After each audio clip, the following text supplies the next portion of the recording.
नमस्कार दोस्तों, मैं आपका दोस्त, आपको आपसे मिलाने वाला, आपकी सोच को जगाने वाला, आपका वैचारिक हमसफर देवव्रत। दोस्तों, जब सर्वकालीन सद्गुरु ओशो अपने विरोधियों या किसी धार्मिक या राजनीतिक व्यक्ति पर अपने शब्दों से तीखे और व्यंग्यात्मक प्रहार करते हैं तो हमें बहुत अच्छा लगता है और पूरे सभागृह में हंसी के फव्वारे छूट पड़ते हैं।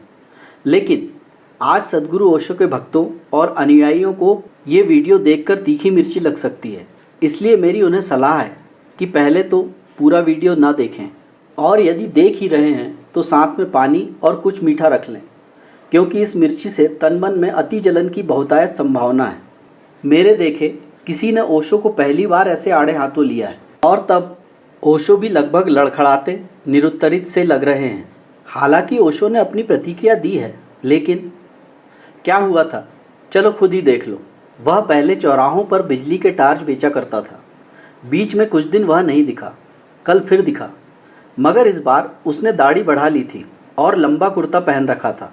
मैंने पूछा, कहाँ रहे और यह दाढ़ी क्यों बढ़ा रखी है? उसने जवाब दिया, बाहर गया था। दाढ़ी वाले सवाल के जवाब में वह अपनी दाढ़ी पर हाथ फेरने लगा। मैंने कहा, आज तुम टार्च नहीं बेच रहे हो? वो बोला, वह काम बंद कर दिया। अब तो आत्मा के भीतर टार्च जल उठा है। ये सूरज छाप टार्च अब व्यर्थ मालूम होते हैं। मैंने कहा, तुम शायद संन्यास ले रहे हो। जिसकी आत्मा में प्रकाश फैल जाता है वह इसी तरह हरामखोरी पर उतर आता है। किससे दीक्षा ले आए? मेरी बात से उसे पीड़ा हुई। उसने कहा, ऐसे कठोर वचन मत बोलिए। आत्मा सबकी एक है। मेरी आत्मा को चोट पहुंचाकर आप अपनी ही आत्मा को घायल कर रहे हैं। मैंने कहा, यह सब तो ठीक है, मगर यह बताओ कि तुम एकाएक कैसे कैसे हो गए? क्या बीवी ने तुम्हें त्याग दिया? क्या उधार मिलना बंद हो गया? क्या हुकारों ने ज़्यादा तंग करना शुरू कर दिया?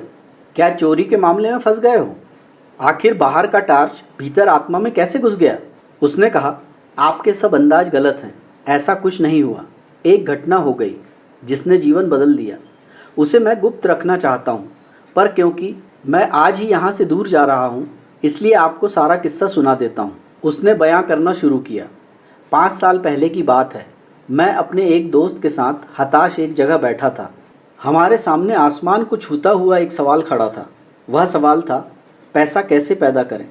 हम दोनों ने उस सवाल की एक एक टांग पकड़ी और उसे हटाने की कोशिश करने लगे। हमें पसीना आ गया, पर सवाल हिला भी नहीं। दोस्त ने कहा, यार, इस सवाल के पांव जमीन में गहरे गड़े हैं। यह उखड़ेगा नहीं, इसे टाल जाएं। हमने दूसरी तरफ मुंह फेर लिया, पर वह सवाल फिर सामने आकर खड़ा हो गया। तब मैंने कहा, यार, यह सवाल टलेगा नहीं, चलो इसे हल ही कर दें। पैसा पैदा करने के लिए कुछ काम धंधा शुरू करें। हम इसी वक्त अलग अलग दिशाओं में अपनी अपनी किस्मत आजमाने निकल पड़े। 5 साल बाद ठीक इसी तारीख को इसी वक्त हम यहाँ मिलें। दोस्त ने कहा, यार, साथ ही क्यों न चलें? मैंने कहा, नहीं, किस्मत आजमाने वालों की जितनी पुरानी कथाएं मैंने पढ़ी हैं सब में वे अलग अलग दिशा में जाते हैं।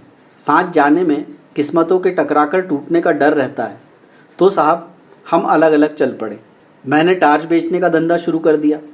चौराहे पर या मैदान में लोगों को इकट्ठा कर लेता और बहुत नाटकीय ढंग से कहता हूँ, आजकल सब जगह अंधेरा छाया रहता है। रातें बेहद काली होती हैं। अपना ही हाथ नहीं सूझता। आदमी को रास्ता नहीं दिखता। वह भटक जाता है। उसके पाँव कांटों से बिंध जाते हैं। वह गिरता है और उसके घुटने लहूलुहान हो जाते हैं। उसके आसपास भयानक अंधेरा है। शेर और चीते चारों तरफ घूम रहे हैं। सांप जमीन पर रेंग रहे हैं। अंधेरा सबको निगल रहा है। अंधेरा घर में भी है। आदमी रात को पेशाब करने उठता है और सांप पर उसका पाँव पड़ जाता है। सांप उसे डस लेता है और वह मर जाता है। आपने तो देखा ही है साहब कि लोग मेरी बातें सुनकर कैसे डर जाते थे। भर दोपहर में वे अंधेरे के डर से कांपने लगते थे। आदमी को डराना कितना आसान है।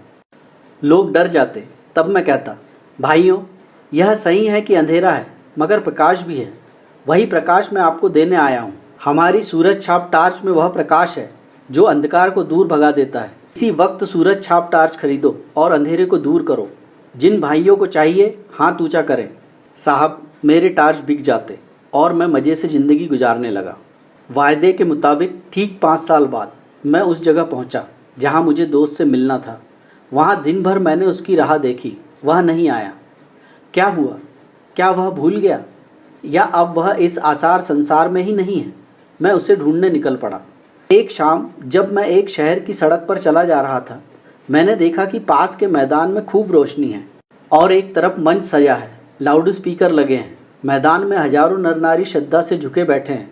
मंच पर सुंदर रेशमी वस्त्रों से सजे एक भव्य पुरुष बैठे हैं। वे खूब पुष्ट हैं, संवारी हुई लंबी दाढ़ी और पीठ पर लहराते लंबे केश हैं। मैं भीड़ के एक कोने में जाकर बैठ गया। भव्य पुरुष फिल्मों के संत लग रहे थे। उन्होंने गुरु गंभीर वाणी में प्रवचन देना शुरू किया। वे इस तरह बोल रहे थे जैसे आकाश के किसी कोने से कोई रहस्यमय संदेश उनके कानों में सुनाई पड़ रहा है, जिसे वे भाषण में कह रहे हैं। वे कह रहे थे, मैं आज मनुष्य को एक घने अंधकार में देख रहा हूँ। उसके भीतर कुछ बुझ गया है। यह युग ही अंधकारमय है। यह सर्वग्राही अंधकार संपूर्ण विश्व को अपने उदर में छिपाए है। आज मनुष्य इस अंधकार से घबरा उठा है। वह पथभ्रष्ट हो गया है। आज आत्मा में भी अंधकार है। अंतर की आंखें ज्योतिहीन हो गई हैं। वे उसे भेद नहीं पाती। मानव आत्मा अंधकार में घुटती है। मैं देख रहा हूँ, मनुष्य की आत्मा भय और पीड़ा से त्रस्त है। इसी तरह वे बोलते गए और लोग स्तब्ध सुनते रहे। मुझे हंसी छूट रही थी। एक दो बार दबाते दबाते भी हंसी फूट गई तो पास के श्रोताओं ने मुझे डांटा। भव्य पुरुष प्रवचन के अंत पर पहुंचते हुए कहने लगे, भाइयों और बहनों, डरो मत। जहां अंधकार है वहीं प्रकाश है। अंधकार में प्रकाश की किरण है। जैसे प्रकाश में अंधकार की किंचित कालिमा है, प्रकाश भी है। प्रकाश बाहर नहीं है, उसे अंतर में खोजो। अंतर में बुझी उस ज्योति को जगाओ। मैं तुम सबका उस ज्योति को जगाने के लिए आह्वान करता हूँ। मैं तुम्हारे भीतर वही शाश्वत ज्योति को जगाना चाहता हूँ। हमारे साधना मंदिर में आकर उस ज्योति को अपने भीतर जगाओ। साहब, अब तो मैं खिलखिलाकर हंस पड़ा। पास के लोगों ने मुझे धक्का देकर भगा दिया। मैं मंच के पास जाकर खड़ा हो गया। भव्य पुरुष मंच से उतरकर कार पर चढ़ रहे थे। मैंने उन्हें पास से ध्यान से देखा। उनकी दाढ़ी बड़ी हुई थी, इसलिए मैं थोड़ा झिझका, पर मेरी तो दाढ़ी नहीं थी। मैं तो उसी मौलिक रूप में था। उन्होंने मुझे पहचान लिया। बोले, अरे तुम। मैं पहचान कर बोलने ही वाला था कि उन्होंने मुझे हाथ पकड़कर कार में बिठा लिया। मैं फिर कुछ बोलने लगा तो उन्होंने कहा, बंगले तक कोई बातचीत नहीं, वहीं ज्ञान चर्चा होगी। मुझे याद आ गया कि वहाँ ड्राइवर है। बंगले पर पहुंचकर मैंने उसका ठाठ देखा। उस वैभव को देखकर मैं थोड़ा झिझका, पर तुरंत ही मैंने अपने उस दोस्त से खुलकर बातें शुरू कर दी। मैंने कहा, यार तू तो बिल्कुल बदल गया। उसने गंभीरता से कहा, परिवर्तन जीवन का अनंत क्रम है। मैंने कहा, साले फिलॉसफी मत बघार। यह बता कि तूने इतनी दौलत कैसे कमा ली इन 5 सालों में। उसने पूछा, तुम इन 5 सालों में क्या करते रहे? मैंने कहा, मैं तो घूम घूम कर टार्च बेचता रहा। सच बता, क्या तू भी टार्च का व्यापारी है? उसने कहा, तुझे ऐसा क्यों लगता है?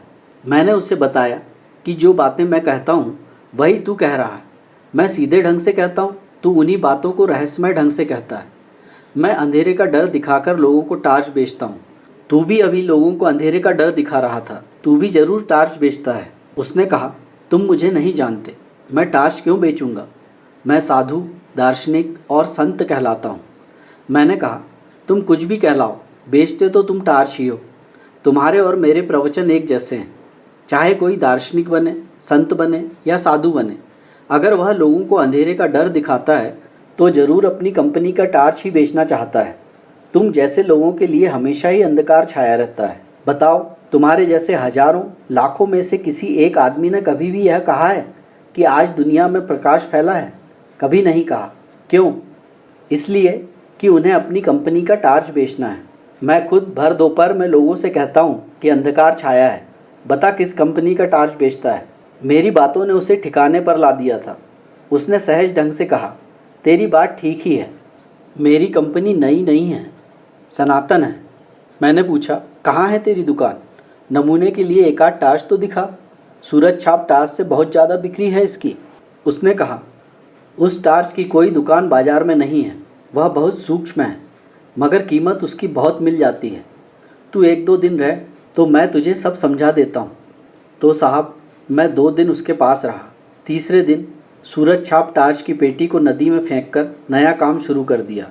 वह अपनी दाढ़ी पर हाथ फेरने लगा। बोला, बस 1 महीने की देर और है। मैंने पूछा, तो अब कौन सा धंधा करोगे? उसने कहा, धंधा वही करूँगा यानी टार्च बेचूंगा, बस कंपनी बदल रहा हूँ। दोस्तों, ये थे उस समय के प्रसिद्ध व्यंग्यकार हरिशंकर परसाई, और यह लेख के माध्यम से उन्होंने ओशो पर हमला किया था। सद्गुरु ओशो ने व्यंग्यकार श्री हरिशंकर परसाई की रचना और एक अखबार में अपने विरुद्ध लिखे लेख पर क्या प्रतिक्रिया दी, आइए देखते हैं। 11 सितंबर 1976 को पूना आश्रम में अष्टावक्र महागीता श्रृंखला पर प्रवचनों की शुरुआत करते हुए पहले प्रवचन के बीच में ओशो ने परसाई जी के एक लेख की चर्चा की और कहा, एक तो ढंग है फूल से पीछे की तरफ देखना और एक है बीज से आगे की तरफ देखना। गौर से देखो तो दोनों में सार सूत्र एक ही है, दोनों की आधार भित्ति एक ही है, लेकिन कितना जमीन आसमान का अंतर हो जाता है। जो बीज वाला है वह भी यह कह रहा है कि जो बीज में नहीं है वह फूल में कैसे हो सकता है, यह उसका तर्क है। फूल वाला भी यही कह रहा है, वह कह रहा है जो फूल में है वह बीज में भी होना ही चाहिए। दोनों का तर्क तो एक है, लेकिन दोनों के देखने के ढंग अलग हैं। बड़ी अड़चन है। मुझसे कोई पूछता था कि आपके साथ बचपन में बहुत लोग पढ़े होंगे, स्कूल में, कॉलेज में, वे दिखाई नहीं पड़ते। वे कैसे दिखाई पड़ सकते हैं? उनको बड़ी अड़चन है, वे भरोसा नहीं कर सकते, उनके लिए अति कठिन है। कल ही मेरे पास रायपुर से किसी ने एक अखबार भेजा। श्री हरिशंकर परसाई ने एक लेख मेरे खिलाफ लिखा है। वे मुझे जानते हैं, कॉलेज के दिनों से जानते हैं। हिंदी के मूर्धन्य व्यंग लेखक हैं। मेरे मन में उनकी कृतियों का आदर है। लेख में उन्होंने लिखा है कि जबलपुर की हवा में कुछ खराबी है। यहाँ धोखेबाज और धूर्त ही पैदा होते हैं, जैसे रजनीश, महेश योगी, मुंदड़ा। 3 नाम उन्होंने गिनाए। धन्यवाद उनका। कम से कम मेरा नाम नंबर 1 तो गिनाया। इतनी याद तो रखी, एकदम विसार नहीं दिया। बिल्कुल भूल गए हों ऐसा नहीं है, लेकिन अड़चन स्वाभाविक है, सीधी साफ है। मैं उनकी बात समझ सकता हूँ। यह असंभव है। बीज को देखा तो फूल में भरोसा, फिर जिन्होंने फूल को देखा उन्हें बीज में भरोसा मुश्किल हो जाता है। तो सभी महापुरुषों की जीवन कथाएं 2 ढंग से लिखी जाती हैं। जो उनके विपरीत हैं वे बचपन से यात्रा शुरू करते हैं, जो उनके पक्ष में हैं वे अंत से यात्रा शुरू करते हैं और बचपन की तरफ जाते हैं। दोनों एक अर्थ में सही हैं, लेकिन जो बचपन से यात्रा करके अंत की तरफ जाते हैं वे वंचित रह जाते हैं। उनका सही होना उनके लिए आत्मघाती है। जो अंत से यात्रा करते हैं और पीछे की तरफ जाते हैं वे धन्यभागी हैं, क्योंकि बहुत कुछ उन्हें अनायास ही मिल जाता है, जो कि पहले तर्कवादियों को नहीं मिल पाता। अब न केवल मैं गलत मालूम होता हूँ, मेरे कारण जबलपुर तक की हवा उनको गलत मालूम होती है। कुछ भूल हवा पानी में होनी चाहिए। यद्यपि मैं उनको कहना चाहूँगा, जबलपुर को कोई हक नहीं है मेरे संबंध में हवा पानी को अच्छा या खराब तय करने का। जबलपुर से मेरा कोई बहुत नाता नहीं है। मैं थोड़े ही दिन वहाँ था। महेश योगी भी थोड़े दिन वहाँ थे, उनका भी कोई नाता नहीं है। हम दोनों का नाता किसी और जगह से है, और उस जगह के लोग इतने सोए हैं कि उन्हें अभी खबर ही नहीं है। महेश योगी और मेरा जन्म पास पास ही हुआ। दोनों गाडरवाड़ा के आसपास पैदा हुए। उनका जन्म चिचली में हुआ, मेरा जन्म कुछवाड़ा में हुआ। अगर हवा पानी खराब है तो वहाँ का होगा। इसका दुख गाडरवाड़ा को होना चाहिए, कभी होगा, या सुख। जबलपुर को इसमें बीच में आना नहीं चाहिए। लेकिन मन कैसे तर्क रचता है। दोस्तों, अपने सद्गुरु के प्रति ऐसे लेख और टिप्पणियों को सुनना और पढ़ना बहुत मुश्किल है, और उस पर अपनी निर्भीक और निष्पक्ष प्रतिक्रिया देना लगभग असंभव सा कार्य है।